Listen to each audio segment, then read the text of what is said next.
Les troubles en Chine s'aggravent. Des centaines de personnes manifestent et crient « Nous voulons la liberté » lors de nouveaux rassemblements qui ont éclaté dans les grandes villes. Des chantiers abandonnés, des immeubles résidentiels à moitié vides et des centres commerciaux déserts. Tous ces éléments témoignent de la catastrophe qui a frappé le secteur immobilier chinois. La principale inquiétude dans ce type de répression est de savoir si nous allons connaître une instabilité financière. Si l'économie chinoise venait à vaciller, les répercussions seraient considérables à l'échelle mondiale. L'attitude du monde envers Pékin pourrait changer de manière significative. Le PCC est confronté à une situation désastreuse en raison du grave problème d'endettement de la Chine. Il s'avère que les infrastructures ostentatoires de la Chine, telles que son réseau ferroviaire à grande vitesse, sont en train de s'effondrer. Les entreprises qui drainent l'économie. D'ici 2025, la dette totale de la Chine dépassera son revenu annuel de plus de 300%. Cela équivaut à dépenser 3 fois votre salaire annuel. C'est assez fou, n'est-ce pas? Conscientes que tout est sur le point de s'effondrer, les élites chinoises font sortir leur argent du pays car la situation est devenue tellement grave. Dans cette vidéo, nous allons explorer l'histoire méconnue de la dette chinoise et son impact actuel sur nous tous. En bref, la Chine a une dette colossale qui augmente chaque jour. Le montant total de la dette publique et privée en 2025 dépassera largement les 53 000 milliards de dollars américains. Ce montant comprend la dette des instruments financiers des collectivités locales ainsi que celle des entreprises, des ménages et du gouvernement. La majorité des fonds étaient initialement destinés à être utilisés pour des projets d'infrastructures lucratifs. Mais comme vous le découvrirez bientôt, cela ne s'est pas déroulé comme prévu. Cette situation est préoccupante, car les experts avertissent que si la dette n'est pas gérée correctement, elle pourrait entraîner une catastrophe financière qui pourrait se traduire par un ralentissement économique mondial. Heureusement, la Chine s'efforce de remédier à cette situation en redistribuant sa dette et en aidant les villes à rembourser leurs emprunts antérieurs. Afin d'alléger quelque peu le fardeau, elle autorise également le gouvernement à emprunter un peu plus, jusqu'à 4% du revenu national.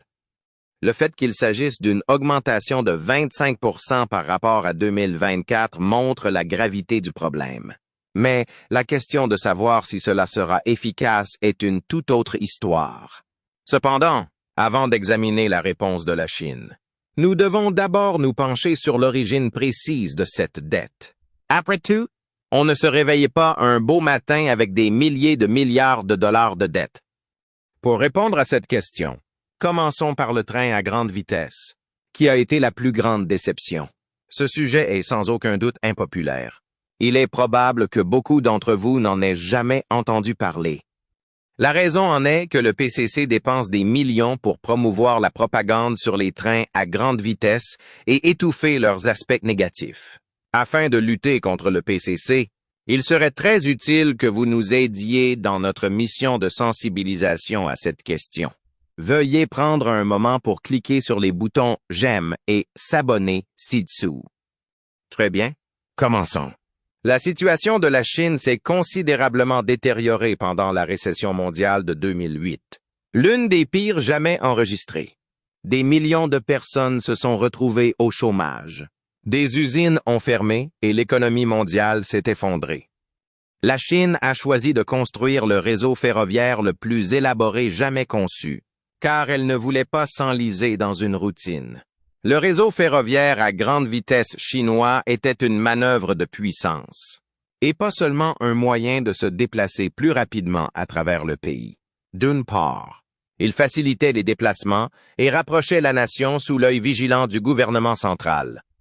Outre les trains, le plan visait à maintenir la connectivité et à rationaliser les opérations.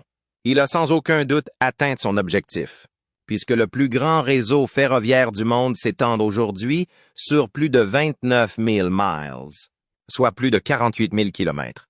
Il devrait atteindre plus de 31 000 miles, soit 50 000 kilomètres, d'ici la fin de 2025. Pour mettre les choses en perspective, Cela équivaudrait à faire le tour de la planète avec une voie ferrée. Grâce à ces trains qui relient pratiquement toutes les villes importantes, un trajet d'une journée peut être effectué en quelques heures. En plus d'être un moyen pratique de relier le pays, la Chine a exploité cet énorme projet pour relancer son économie après la crise financière. Des millions de personnes ont trouvé un nouvel emploi grâce à l'augmentation de la demande en acier et en béton par le gouvernement. C'était comme appuyer sur un bouton pour faire rentrer l'argent, réduire le chômage et relancer les entreprises. Cependant, quelques années plus tard, le train à grande vitesse a causé de nombreux problèmes, car il n'a pas fonctionné comme prévu. Examinons chaque problème un par un. Commençons par les problèmes financiers, qui sont un véritable casse-tête. L'énorme dette de la Chine est le principal problème de son système ferroviaire à grande vitesse. La construction de toutes ces voies, de nouvelles gares lumineuses et de trains modernes a coûté très cher. Le réseau ferroviaire à grande vitesse chinois devrait coûter entre 1500 et 2500 milliards de dollars au total, y compris la construction, le financement, les intérêts et les subventions, d'ici 2035. Ce montant pourrait atteindre 3000 milliards de dollars. Ces dépenses sont exorbitantes. La dette s'élève à 1000 à 1500 milliards de dollars, malgré des coûts de construction relativement bas, compris entre 17 et 21 millions de dollars par kilomètre. Le problème est que bon nombre de ces lignes ferroviaires ne génèrent pas suffisamment de revenus pour couvrir leurs coûts d'exploitation. L'argent dépensé par les particuliers pour acheter leurs billets est censé contribuer à payer les dépenses. Mais beaucoup de lignes ferroviaires ne sont pas suffisamment fréquentées. Par exemple, les trains dans le Gansu, une région peu peuplée de Chine, peuvent circuler avec un grand nombre de sièges vides. Les énormes prêts nécessaires à la construction des trains, sans parler de l'électricité nécessaire à leur fonctionnement, ne sont même pas couverts par la vente des billets. En conséquence, la société ferroviaire chinoise perd entre 10 et 20 milliards de dollars par an. Quel gâchis commercial! Et la China Railway n'est pas la seule entreprise concernée par ce problème financier. Les villes et les provinces ont contribué à l'investissement initial dans ces lignes ferroviaires. En reliant les grandes villes, le train à grande vitesse était censé profiter aux communautés pauvres et aux petites villes. Les trains étaient censés attirer les touristes et créer des emplois dans les régions qui avaient besoin d'un coup de pouce. Cependant, en 2025, les choses ne se passent pas vraiment bien pour tout le monde. Les grandes villes comme Pékin, Shanghai et Guangzhou affichent de bons résultats, car elles accueillent le plus grand nombre de trains dans les gares les plus fréquentées. Les petites communautés, en revanche, peuvent en souffrir.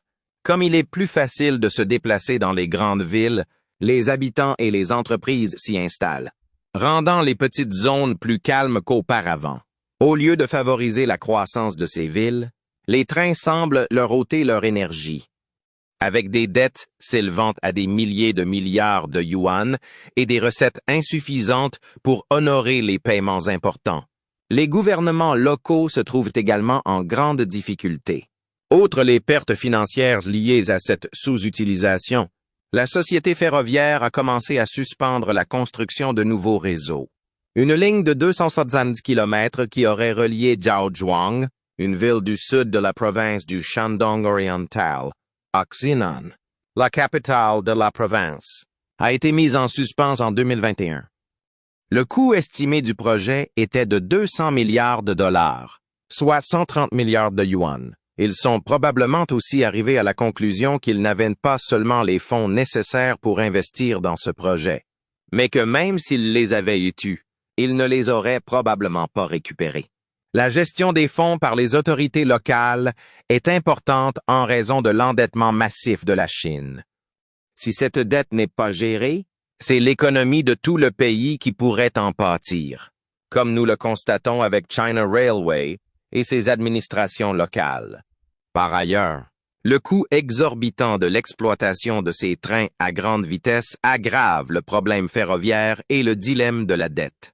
Il nécessite des systèmes de haute technologie, beaucoup d'électricité et des rails spécialisés capables de supporter des vitesses extrêmement élevées. Pour toutes ces raisons, leur exploitation coûte environ 3 fois plus cher que celle des trains conventionnels. Plus Lentz. Il est donc difficile de générer suffisamment de revenus pour couvrir ces dépenses, même lorsque les trains transportent des passagers. Pour les citoyens, cela a entraîné un autre problème. Les billets sont actuellement très chers en raison de la nécessité de maintenir les dépenses liées à l'exploitation de ces trains. Ce coût est tout simplement trop élevé pour de nombreuses personnes, en particulier celles qui ont des ressources limitées. Pour le même trajet, un billet de train à grande vitesse peut coûter 100 yuan ou plus, tandis qu'un billet de train lent peut coûter 20 yuan. Pour une personne ayant un emploi régulier, comme un commerçant ou un agriculteur, cela fait une différence considérable. Un autre problème important se cache derrière les systèmes ferroviaires, à grande vitesse rutilant de la Chine, les préoccupations en matière de sécurité. Et il ne s'agit pas de problèmes mineurs.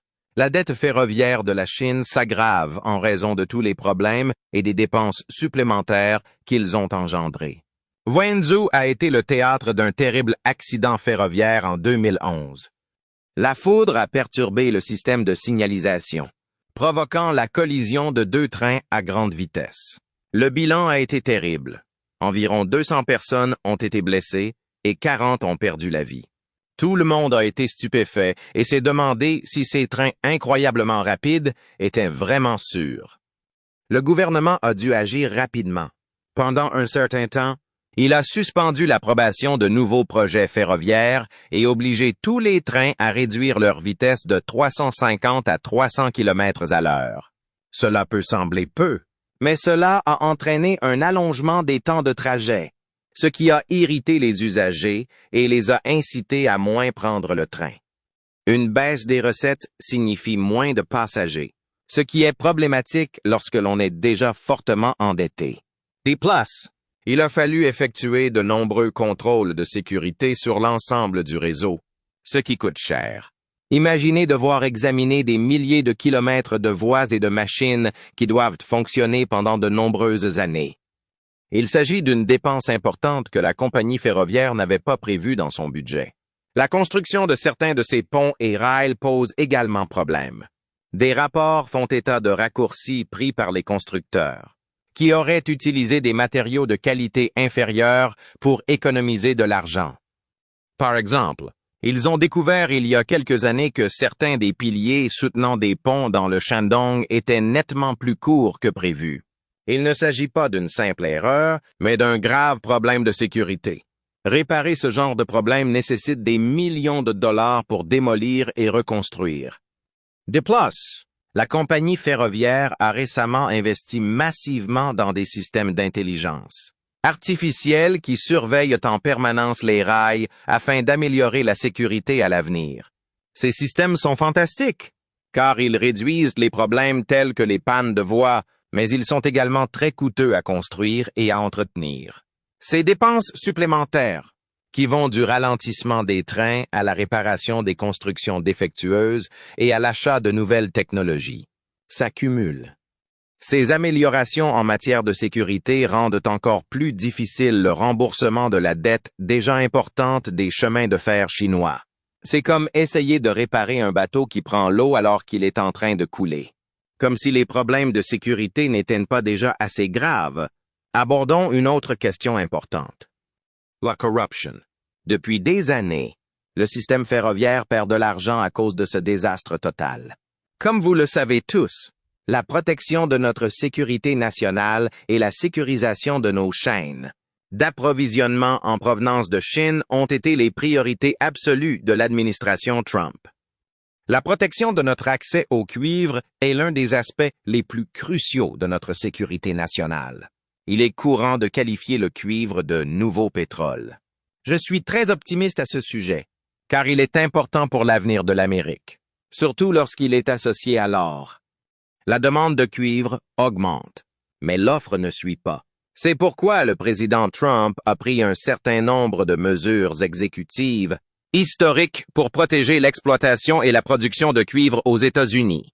Je donne à la production nationale de cuivre aux États-Unis une note parfaite de 10 sur une échelle de 1 à 10. C'est là que ma thèse optimiste repose sur le principe fondamental de l'offre et de la demande. Avec un déficit prévu de 700 000 tonnes pour la seule année 2025. La production minière mondiale devrait atteindre son pic en 2026. Il y a une pénurie d'approvisionnement due au sous-investissement dans les nouvelles mines. Comme je l'ai mentionné précédemment, le moment était venu de s'intéresser à ce secteur et à ce métal et d'être optimiste. Les réseaux mondiaux d'approvisionnement en cuivre ont été touchés par la guerre commerciale américaine, la Chine, qui représente la moitié de la production mondiale de cuivre, connaît des problèmes d'exportation. Dans le but de renforcer la sécurité nationale, Trump mène une révolution minière mondiale avec son enquête sur les importations de cuivre. Je veux que nous comprenions pleinement l'ampleur de l'opportunité que cela représente pour l'exploitation minière du cuivre aux États-Unis. C'est exactement ainsi que l'administration perçoit le cuivre. Les industries américaines devraient produire aux États-Unis car elles dépendent du cuivre. Sans exception. Il n'y a pas d'exception. Le cuivre est très demandé dans le monde entier. C'est le rôle de Giant Mining, le sponsor de la vidéo d'aujourd'hui, dont le symbole boursier est BFGFF. En plus de posséder un projet de cuivre, d'argent et d'or dans le Nevada, elle a également réalisé ses plus grands résultats de forage à ce jour en septembre 2024. Et elle a obtenu d'autres résultats exceptionnels ces dernières semaines. C'est la seule société cuprifère qui m'inspire actuellement de l'optimisme. Je vous la présente parce que le Nevada, où se trouve la mine de cuivre de Giant Mining, est régulièrement classé parmi les meilleures juridictions minières au monde.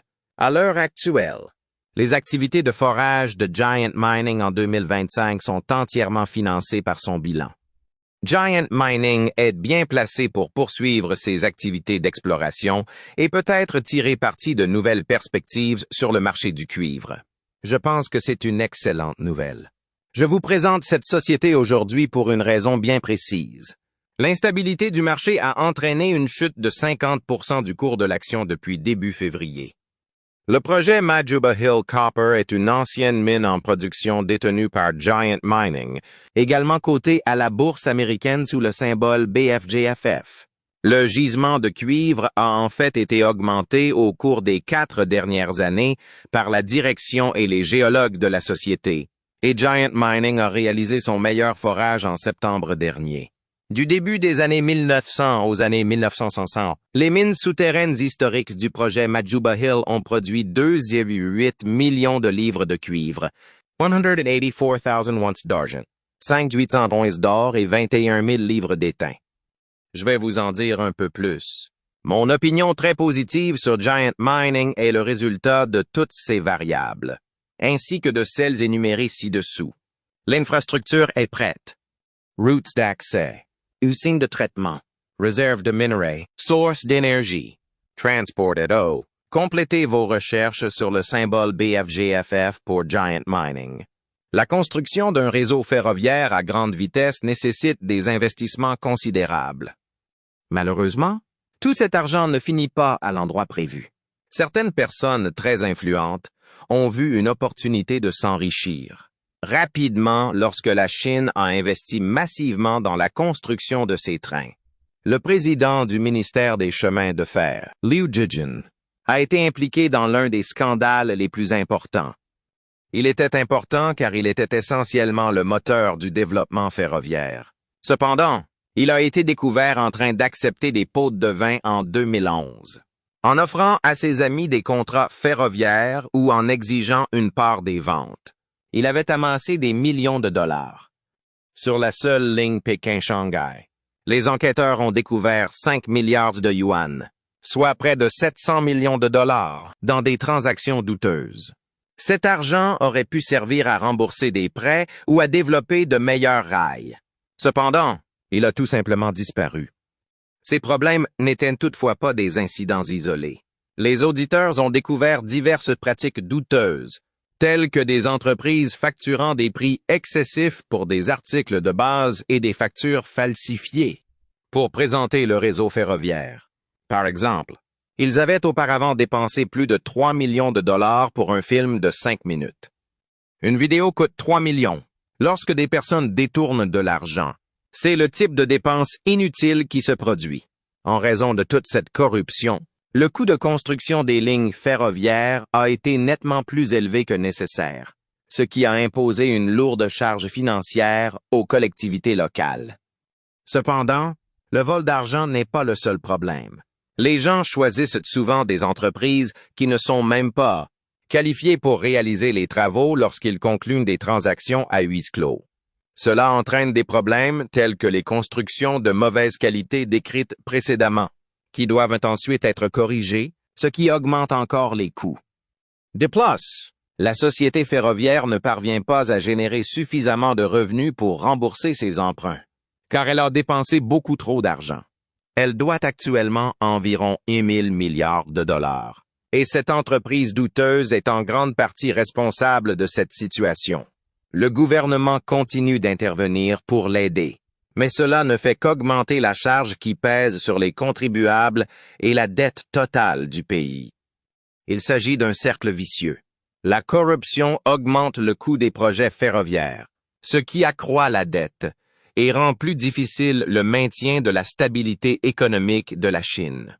Le système ferroviaire semble être un gouffre financier qui plonge tout le pays dans des difficultés financières en raison des problèmes de sécurité et de la corruption. Examinons un fonds qui a contribué à la construction du réseau ferroviaire chinois afin de mettre en évidence l'ampleur du problème posé par les trains défaillants. Afin de lever des fonds pour le train à grande vitesse, le gouvernement a créé en 2014 le Fonds de développement ferroviaire chinois. Des obligations offrant un taux d'intérêt pouvant atteindre 5,78% en 2014 ont été achetées par des banques et de grandes entreprises. Étant donné que le gouvernement soutenait ce projet, cela semblait être une bonne affaire. Cependant, la pandémie de COVID-19 a frappé en 2020 et, en raison des confinements, la fréquentation des trains a chuté de plus de 50%. L'opérateur ferroviaire, le China State Railway Group, a subi d'énormes pertes financières. En 2020, l'obligation ne rapportait plus que 3,97% des intérêts promis en raison des difficultés de paiement du Fonds de développement ferroviaire. Bien que les investisseurs n'aient pas gagné autant qu'ils l'avaient prévu, l'aide du gouvernement leur a permis de rester à flot. De plus, le secteur ferroviaire avait accumulé près de 1 000 milliards de dollars de dettes en 2022. Certains investisseurs ont donc remis en question le projet ferroviaire et d'autres projets gouvernementaux. Ces entreprises ont plus de mal à emprunter de l'argent lorsque la confiance est moindre, ce qui pourrait ralentir la croissance de la Chine. Bien que cette perte de confiance soit importante, la Chine souffre également du problème ferroviaire à d'autres égards. Comme je viens de l'indiquer, le gouvernement dépense beaucoup d'argent pour empêcher la compagnie ferroviaire de faire faillite. Comme il s'agit d'une entreprise publique et qu'une faillite serait très préjudiciable, ils ne peuvent pas la laisser faire faillite. Ils ont été contraints de contracter des emprunts supplémentaires en 2025, ajoutant 300 milliards de yuan, un peu plus de 41 milliards de dollars, en nouvelles obligations ferroviaires. Afin de rembourser diverses dettes, notamment celles liées aux trains, ils ont également augmenté le déficit budgétaire. Cet argent aurait pu être utilisé pour réparer les routes, les hôpitaux ou les écoles. Au lieu de cela, il sert à entretenir les trains ou à rembourser les prêts précédents. Cela rend la vie plus difficile pour les gens ordinaires en réduisant le financement des médecins, des écoles et des nouveaux ponts. C'est pourquoi nous avons vu de plus en plus de personnes s'exprimer ces dernières années pour protester contre la décision du gouvernement de réduire leurs prestations médicales. Des dizaines de milliers de retraités chinois ont même envahi les rues de Wuhan. Les autorités du PCC ont dépêché la police, comme le font généralement les dictatures. Regardez ça. Le gouvernement ne peut pas se permettre de soutenir d'autres secteurs de l'économie qui ont davantage besoin d'aide alors qu'il doit continuer à injecter de l'argent dans des institutions défaillantes comme les chemins de fer. Et le gouvernement n'est pas le seul à souffrir. Les travailleurs et les industries sont également gravement touchés par les problèmes ferroviaires. La construction de toutes ces voies ferrées et de toutes ces gares créait autrefois de nombreux emplois. Chaque kilomètre de ligne à grande vitesse nécessitait beaucoup de main-d'œuvre pour poser les rails, couler le béton et fabriquer l'acier. Dans le passé, le gouvernement s'en servait comme d'une bouée de sauvetage pour les travailleurs afin de maintenir l'économie. Cependant, plusieurs projets sont actuellement ralentis ou abandonnés, car de nombreuses lignes ferroviaires sont déficitaires. Cela implique une diminution des emplois dans la construction et la sidérurgie. La demande est actuellement en baisse, ce qui nuit aux usines qui produisent de l'acier pour les rails de chemin de fer. Il devient plus difficile pour les ouvriers du bâtiment de trouver un emploi après des années de revenus réguliers. Les familles qui dépendent de ces professions pour subvenir à leurs besoins trouvent la situation difficile. Ce ralentissement a contribué au taux de chômage de 5,3% enregistré dans la ville au premier trimestre 2025. Les gens dépensent moins lorsqu'ils sont au chômage, ce qui ralentit encore plus l'économie et aggrave les problèmes d'endettement de la Chine. Cela ressemble à un effet domino. Les travailleurs sont touchés par les problèmes ferroviaires, ce qui réduit leurs dépenses et affecte l'ensemble du pays. Quelle est la situation générale? Initialement destiné à symboliser la puissance de la Chine, le réseau ferroviaire est devenu un désastre financier. Le problème ferroviaire ne se limite pas aux trains. Il constitue un obstacle majeur à la reprise financière de la Chine et entraîne de nombreuses personnes dans son sillage. Le train à grande vitesse n'est pas le seul facteur à l'origine du problème de la dette chinoise. La Chine connaît également une grave crise immobilière. L'immobilier était autrefois considéré comme la clé du succès économique de la Chine. Compte tenu de la taille de l'économie chinoise, il représentait entre 25% et 33% de la croissance du pays, ce qui est énorme. Afin de faire face à l'afflux de population dans les villes, les promoteurs immobiliers construisaient des appartements partout. Les collectivités locales adoraient cela, car elles gagnaient beaucoup d'argent en vendant des terrains à ces promoteurs. Cela les aidait à financer les écoles et les routes. Pour les citoyens ordinaires, l'achat d'une maison était un moyen sûr de placer leur argent, un peu comme un compte bancaire dont la valeur pouvait augmenter avec le temps. Les banques étaient disposées à prêter et les promoteurs immobiliers contractaient d'importants emprunts pour poursuivre la construction de ces projets. Pourquoi? Parce que le marché immobilier semblait inarrêtable. Tout le monde y trouvait son compte. Du moins, c'est ce que tout le monde croyait.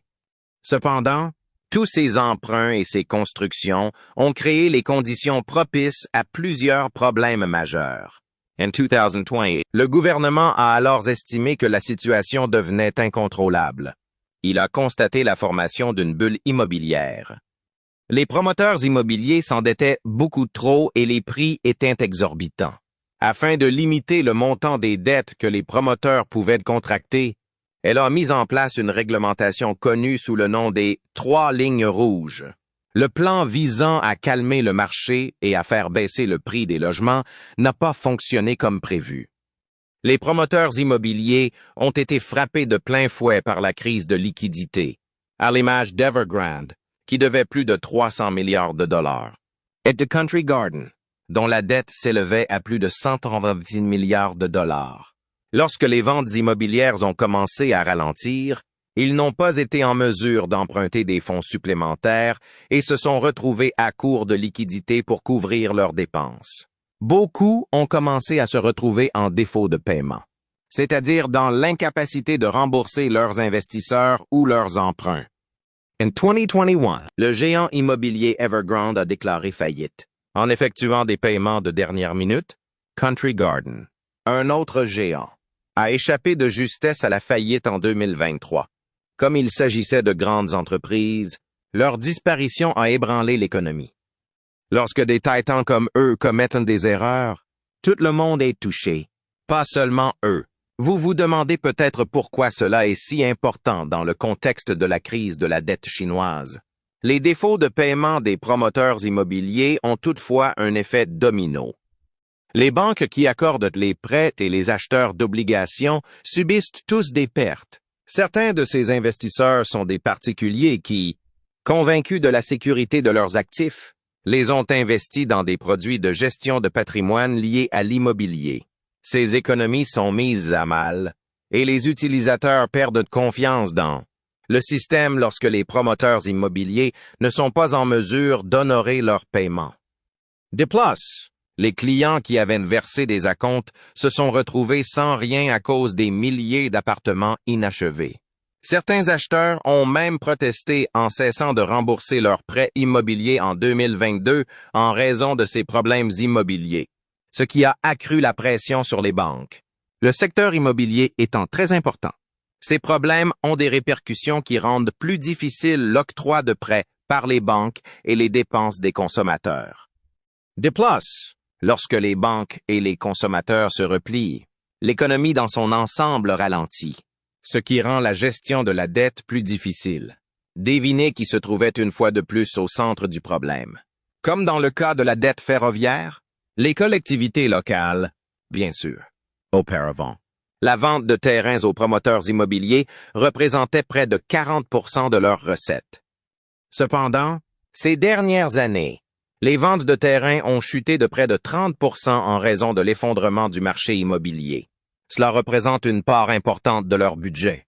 Sans les recettes provenant de la vente de terrains, les collectivités locales ont du mal à rembourser leurs dettes de près de 9 000 milliards de dollars et à fournir les services essentiels. Pour maintenir le cap, certaines ont même contracté de nouveaux emprunts, ce qui augmente la dette totale de la Chine. Le gouvernement central s'est efforcé d'apporter son aide en achetant des appartements vacants ou en accordant des prêts. Mais cela n'a pas été suffisant. Par exemple, il s'est engagé à investir 42 milliards de dollars pour acheter des logements invendus en 2024. Mais cela revient à mettre un pansement sur une jambe blessée alors qu'il y a 60 ans. 4 millions de logements inoccupés représentant des milliers de milliards de dollars. Les collectivités locales sont piégées et le pays tout entier est plombé par leurs problèmes d'endettement. La façon dont la crise immobilière érode la confiance des citoyens est un autre problème important. Être propriétaire d'une maison est très important en Chine. C'est un symbole de stabilité et un lieu de vie. Les gens se sont sentis moins riches lorsque les prix ont commencé à baisser de 20% en 2024, après 13 mois de baisse consécutive. Les entreprises locales souffrent de la baisse des dépenses de consommation, notamment dans les secteurs de l'habillement et de l'automobile. En effet, en raison des mesures de confinement strictes liées à la COVID qui se sont poursuivies jusqu'en 2022, les dépenses de consommation sont déjà limitées. De plus, beaucoup gardent leur argent liquide en raison de la perte de valeur de leur logement. Des emplois sont perdus et des entreprises, en particulier les petites, fermant leurs portes.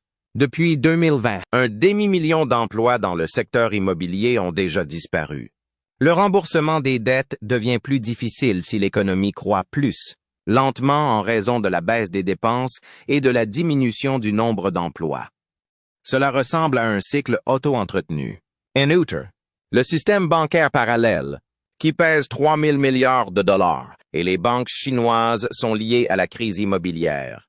Les prêteurs non officiels, connus sous le nom de banques parallèles, proposent des prêts à haut risque et à haut rendement, souvent liés à l'immobilier. Ceux qui ont investi dans ces banques parallèles perdent également de l'argent lorsque les promoteurs immobiliers font défaut. Une grande société fiduciaire nommée Zhongguang n'a pas été en mesure d'honorer ses paiements en 2023, ce qui a suscité des inquiétudes concernant le secteur bancaire parallèle en général.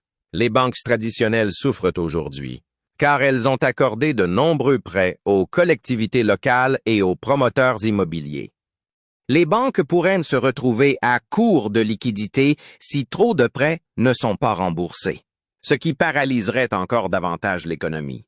Même si un effondrement total du système bancaire est improbable en raison du contrôle strict exercé par le gouvernement, les dégâts sont bien réels et augmentent le montant de la dette.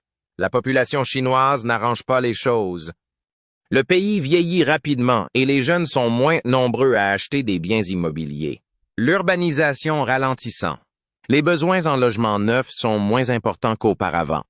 Pensant que la population allait continuer à augmenter, les promoteurs ont construit beaucoup trop de logements, qui sont aujourd'hui en surnombre. Les 60 à 80 millions de logements vacants rappellent constamment que les promoteurs ont emprunté des milliards de dollars pour des projets inutiles. Les promoteurs, les banques et les propriétaires immobiliers souffrent tous des prix bas causés par cette surabondance. Comme il n'existe pas de solution facile pour augmenter la demande, il s'agit d'un problème structurel qui ne disparaîtra pas de sitôt et qui rend la situation de la dette encore plus difficile à résoudre.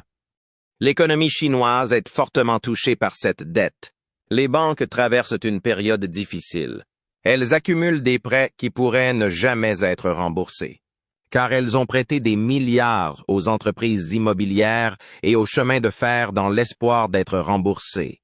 Mais les projets immobiliers sont à l'arrêt et les trains sont déficitaires.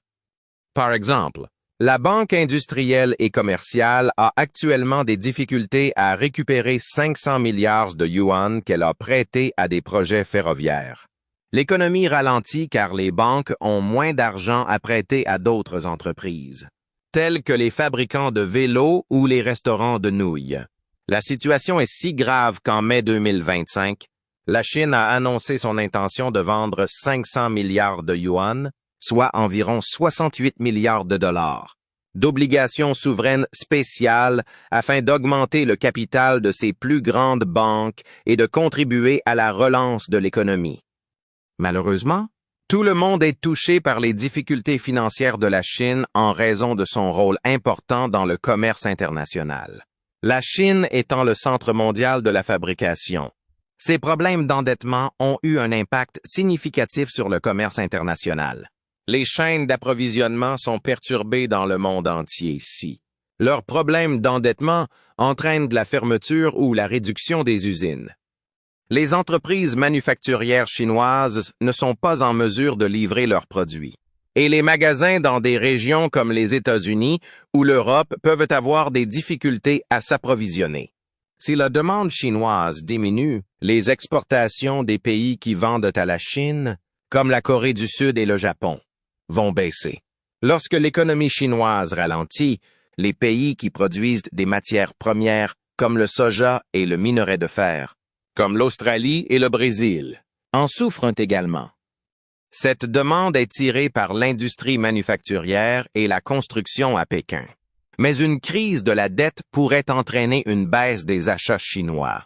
Examinons maintenant les marchés financiers, où la dette chinoise représente un risque important. Les fonds de pension et d'autres investisseurs américains et européens ont investi des milliards de dollars dans des sociétés immobilières chinoises. Ces investisseurs subiront des pertes importantes si ces entreprises ne sont pas en mesure de rembourser leurs dettes. Les banques chinoises jouent également un rôle important. Elles prêtent fréquemment de l'argent pour des projets plus risqués, tels que des développements immobiliers et des initiatives municipales. Les banques pourraient avoir moins d'argent à prêter, même aux entreprises hors de Chine, si ces prêts échouent. Cela pourrait resserrer les flux monétaires mondiaux en rendant l'emprunt plus difficile pour les entreprises partout dans le monde. En raison de cet effet domino, la pression financière s'étend bien au-delà de la Chine. Passons maintenant aux pays en développement, en particulier ceux liés à l'initiative chinoise Belt and Road, tout en discutant de la situation en dehors de la Chine. La Chine a accordé d'énormes prêts à des pays comme la Zambie, le Pakistan et le Sri Lanka afin qu'ils puissent construire des autoroutes et des ports. Ces pays se retrouvent avec des travaux inachevés si les problèmes financiers de la Chine limitent sa capacité à accorder des prêts supplémentaires ou à financer ces projets. Ils ne pourront pas utiliser ces projets pour régler leurs dettes, car les travaux ne sont pas terminés. Ces pays sont en grand danger, car la Chine met souvent beaucoup de temps à effacer ses prêts. La croissance mondiale s'affaiblit lorsqu'un grand nombre de pays connaissent des difficultés économiques, car ces économies ne sont pas en mesure d'apporter une contribution significative. Vous voyez, c'est une façon simple de faire de la crise chinoise un problème mondial. De plus, si la Chine se trouve dans une situation difficile, Elle pourrait dévaluer le yuan afin de réduire le coût de ses exportations. D'autres pays pourraient réagir en dévaluant leur monnaie, ce qui pourrait entraîner des guerres commerciales. Cela entraînerait un environnement commercial chaotique, comme vous pouvez l'imaginer. Après tout, les tensions montent déjà aux États-Unis et en Europe en raison des efforts de la chaîne pour vendre ailleurs des produits tels que des batteries et des voitures électriques. Tout le monde trouve le commerce international encore plus difficile en raison de ces désaccords. Pour revenir à notre question initiale, que fait la Chine pour éviter que ce problème d'endettement ne devienne une catastrophe? Heureusement, la Chine dispose de quelques atouts qui l'aident. Tout d'abord, elle est principalement débitrice envers elle-même. In substance, ce sont les banques chinoises qui prêtent de l'argent aux entreprises chinoises. Elle dispose donc d'une plus grande autorité que si elle était débitrice envers le Japon ou la France. Le fait qu'elle dispose de 200 milliards de dollars de réserves de liquidité est également un atout. De plus, le gouvernement fait preuve de prudence après avoir tiré les leçons de la catastrophe financière de 2008, qui avait entraîné un endettement encore plus important en raison de dépenses excessives. Aider les banques à prêter davantage en réduisant les taux d'intérêt et en leur fournissant des fonds supplémentaires est une première mesure importante. Cela permet de maintenir les flux financiers vers les particuliers et les entreprises. La Chine s'efforce également de relancer le marché immobilier. Il y a quelques années, des réglementations strictes ont entraîné une récession immobilière massive, certaines entreprises ayant même déposé le bilan. Afin de stimuler les ventes de logements, la Chine assouplit désormais ses réglementations et réduit les taux d'emprunt. En outre, elle exhorte les villes à acheter les biens immobiliers invendus, même si cette stratégie ne s'est pas avérée très efficace. Afin d'éviter un effondrement plus généralisé, elle autorise également certaines entreprises à faire faillite de manière contrôlée. L'objectif actuel est de stabiliser le marché immobilier sans qu'il ne pèse sur l'économie. Les collectivités locales, qui se sont fortement endettées et dissimulent souvent leurs dettes, constituent une autre source de préoccupation majeure. La Chine prend des mesures contre ces prêts occultes en les convertissant en obligations transparentes, plus faciles à surveiller et à contrôler. Comme la vente de terrain ne fonctionne pas dans un marché immobilier en difficulté, elle fait également pression sur les gouvernements locaux pour qu'ils trouvent d'autres moyens de lever des fonds. Trouver de nouvelles sources de revenus nécessite une stratégie et du temps, ce qui rend la transition difficile. La Chine se concentre également sur des réformes économiques à long terme. Plutôt que de dépendre de la construction de routes et d'usines, elle souhaite que les gens dépensent davantage dans les services et le commerce. Cependant, ce changement est progressif, car de nombreuses personnes sont endettées et s'inquiètent de la situation économique. Le gouvernement investit massivement dans les énergies vertes et l'intelligence artificielle. Tout cela vise à encourager de nouveaux développements. Bien que ces secteurs aient un potentiel, ils sont encore trop modestes pour résoudre les problèmes d'endettement les plus importants. Enfin, la Chine souhaite éviter une chute brutale des prix, car cela rendrait le remboursement des prêts plus difficile. Pour stabiliser les prix, elle injecte des liquidités dans l'économie, mais elle veille à ne pas aller trop loin. De plus, malgré les problèmes commerciaux que cela engendre, elle cherche à exporter davantage de produits à l'étranger, tels que des batteries et des voitures électriques. Maintenir une économie robuste sans créer de nouveaux problèmes au niveau national ou avec d'autres pays est un exercice d'équilibre difficile.